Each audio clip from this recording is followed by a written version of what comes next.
Well, hey guys, I'm here about to play a gig. Well, where's here? I'm at like this fancy winery. I'll give a flash. I don't want to be too weird about it.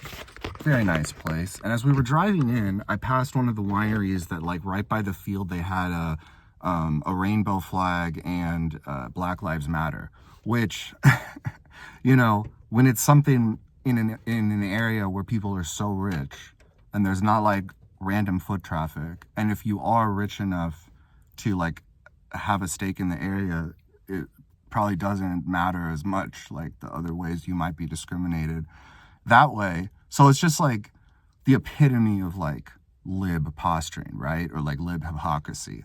And it just got me thinking about this point that I want to share with you guys. So in the book Settlers, which I highly recommend people read, it really talked about how much race has been used to divide the working class and to cause working people to see divisions between each other, as well as the call of the petit bourgeoisie, or the people who are able to attain some professional class where they do a lot more work in school and at work to get some of the creature comforts that sort of mimic the larger bourgeoisie culture. And so I've always understood, and I think the common understanding of the racial issue, to the extent that people are woke to this idea, is that it's a division between working class people or whatever.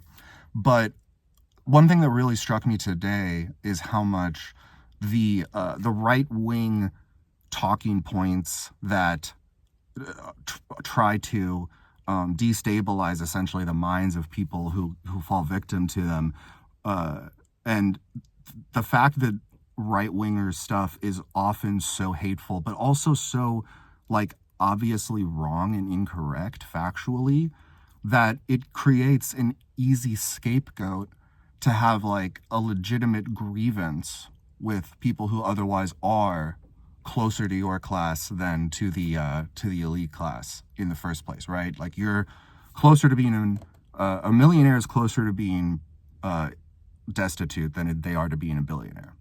And yeah, anyways, so yeah, it just has me thinking,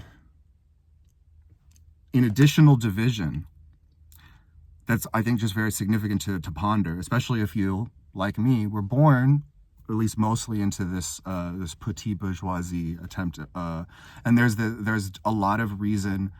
A lot of people associate liberalism with just bashing Trump supporters and calling them, racist.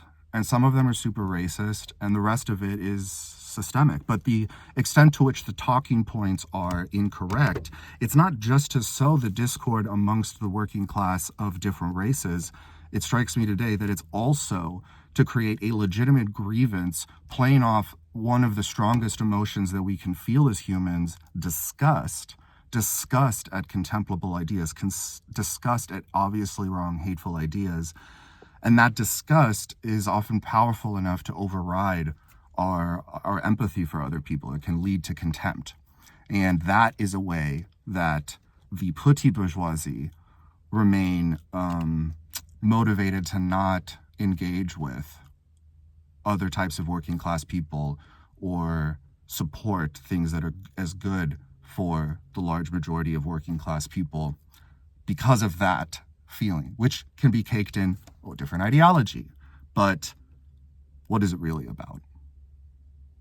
So, just something to consider, just a thought that I wanted to share.